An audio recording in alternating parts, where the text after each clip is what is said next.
Welcome to Sundari's kitchen. இன்னைக்கு நம்ம வந்து வெண்பொங்கல் எப்படி பண்ணலான்றதை பார்க்கலாம். நல்ல பேசிக் மெத்தட் தான், ஆனால் நல்ல டேஸ்ட்டாக எப்படி பண்ணலான்றதை பார்க்கலாம். அதுக்கு நான் பச்சரிசி வந்து 1.25 ஆளாக்கு இந்த கிளாஸால் எடுத்துக்கிறேன். 1.25 ஆளாக்கு வந்து பாசிப்பருப்பு வந்து அரை டம்ளர் இதே கிளாஸால் 1/2 டம்ளர் வந்து பாசிப்பருப்பு எடுத்துக்கிறேன். இதை வந்து நான் குக்கரில் தான் இப்போ செய்ய போகிறேன். இதை கழுவிட்டு வந்துட்டு நம்ம ஊற வைக்கலாம். ஒரு 15 மினிட்ஸ் ஊற வச்சிட்டோம்னாக்கா நல்ல கோயில் பொங்கல் மாதிரி நல்ல டேஸ்ட்டாக இருக்கும். நல்ல நெய்யெல்லாம் போட்டு நல்லா தாளித்து விட்டோன்னா ரொம்ப டேஸ்ட்டாக இருக்கும்.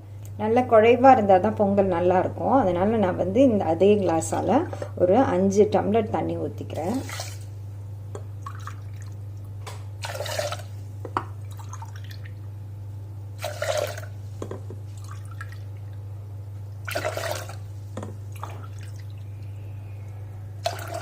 டம்ளர் ஊற்றிருக்கேன். இப்போ வந்து இதுக்கு தேவையான உப்பு மட்டும் போட்டுடலாம். போட்டுட்டு நம்ம இதை வந்து அப்படியே ஊற வச்சிடலாம். அப்புறமா 15 மினிட்ஸ் கழித்து சாதாரணமாக நம்ம நான்ஸ்டிக் பேனில் தாளித்து இதில் கொட்டிட்டு அடுப்பை ஆன் பண்ணி விட்டுடலாம். இப்போ இது 1/2 டேபிள் ஸ்பூன் இது மெஷர்மெண்ட் இது.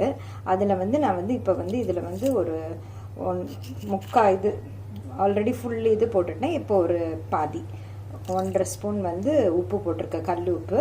இதை நம்ம அப்படியே விட்டுருவோம், கொஞ்சம் நேரம் இருக்கட்டும். இப்போ நம்ம தாளித்து விட போகிறோம். அதுக்கு வந்து நான் ஒரு ஸ்பூன் மிளகு எடுத்திருக்கேன். மிளகு வந்து 1-2 தட்டிக்கோங்க. இல்லாட்டினா பசங்க இருந்தாங்கன்னா என்ன பண்ணுவாங்க, எடுத்து வெளியில் போட்டுருவாங்க. அதனால் 1-2 தட்டிட்டு தாளித்து விட்டோன்னா பொங்கல் டேஸ்ட்டாகவும் இருக்கும், மிளகும் உள்ளே போகும், உடம்புக்கும் நல்லது.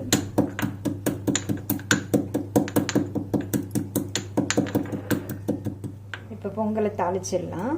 ஒரு 5 ஸ்பூன் நான் எண்ணெய் ஊற்றிருக்கேன், ரிஃபைண்ட் ஆயில். அப்புறம் ஒரு 2 ஸ்பூன் வந்து நெய். இப்போ எண்ணெய் காஞ்சிருச்சு. பெருங்காயம் போட்டுக்கிறேன். நல்லா ஒரு 1/2 ஸ்பூனே போட்டுக்கலாம், நல்ல வாசனையாக இருக்கும். அப்போ தான் நம்ம தட்டி வச்சிருக்க மிளகு சேர்த்துக்கலாம்.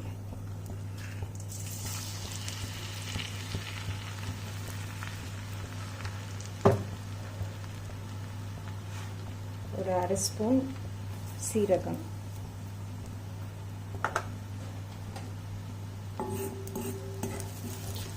மிளகு சீரகமும் பொரியணும். கொஞ்சம் பொரிஞ்சோன்னே ஒரு 10 முந்திரி பருப்பு 2 உடைச்சி வச்சுருக்கேன், அதை சேர்த்துக்கலாம். அது கொஞ்சம் நல்லா கொஞ்சம் லைட்டாக ஒரு ப்ரௌன் கலர் ஆகிற வரைக்கும் வதக்கி விட்டுக்கலாம்.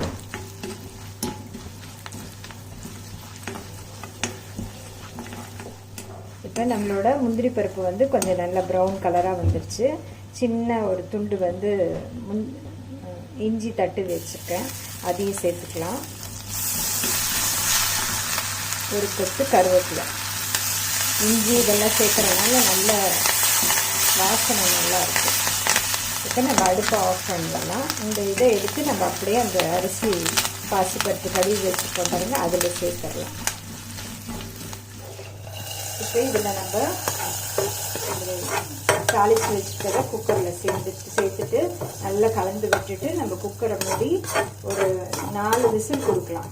நல்ல குழைவாக நல்லாயிருக்கும். இப்போ தான் கோயில் பொங்கல் வந்து நல்ல டேஸ்ட்டாக இருக்கும். இப்போ நல்லா இந்த மாதிரி கொட்டின பிறகு நல்லா கலந்து விட்டுருங்க. நல்லா நம்ம ஆல்ரெடி உப்பெல்லாம் போட்டிருக்கோம்ல, அது இப்போ தாளித்து கொட்டினது எல்லாம் மிக்ஸ் ஆகணும்.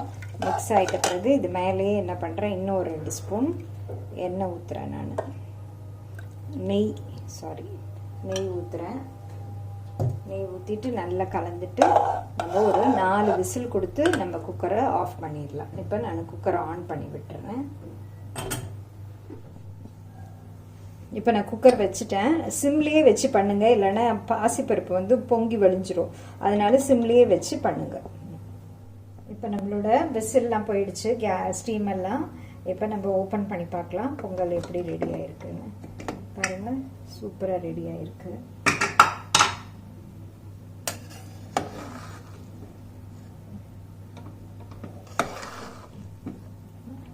நல்ல கரண்டி வச்சு இப்படி கலந்து விட்டுக்கோங்க. இன்னும் தண்ணி வேணும்னாலும் நம்ம எடுத்துக்கலாம். எங்கள் வீட்டில் இந்த மாதிரி இருந்தால் தான் பிடிக்குன்றனால நான் இப்படி வச்சுருக்கேன். இன்னும் குழைவாக வேணும்னா இன்னும் கூட தண்ணி ஒரு அரை டம்ளர் ஊற்றி குழையவாக வச்சுக்கேன். நம்மளோட சூப்பரான வெண்பொங்கல் ரெடி ஆயிடுச்சு. தேங்காய் சட்னியோட காம்பினேஷன் நல்லாயிருக்கும். தேங்காய் சட்னி வச்சுக்கலாம், சாம்பாரும் வச்சுக்கலாம். இதே மாதிரி செஞ்சு பாருங்கள். செஞ்சு பார்த்துட்டு உங்களோட ஃபீட்பேக் அண்ட் கமெண்ட்ஸ் கொடுங்க. என்னோட சேனல் லைக் பண்ணுங்கள், சப்ஸ்கிரைப் பண்ணுங்கள். தேங்க்ஸ் ஃபார் வாட்சிங்.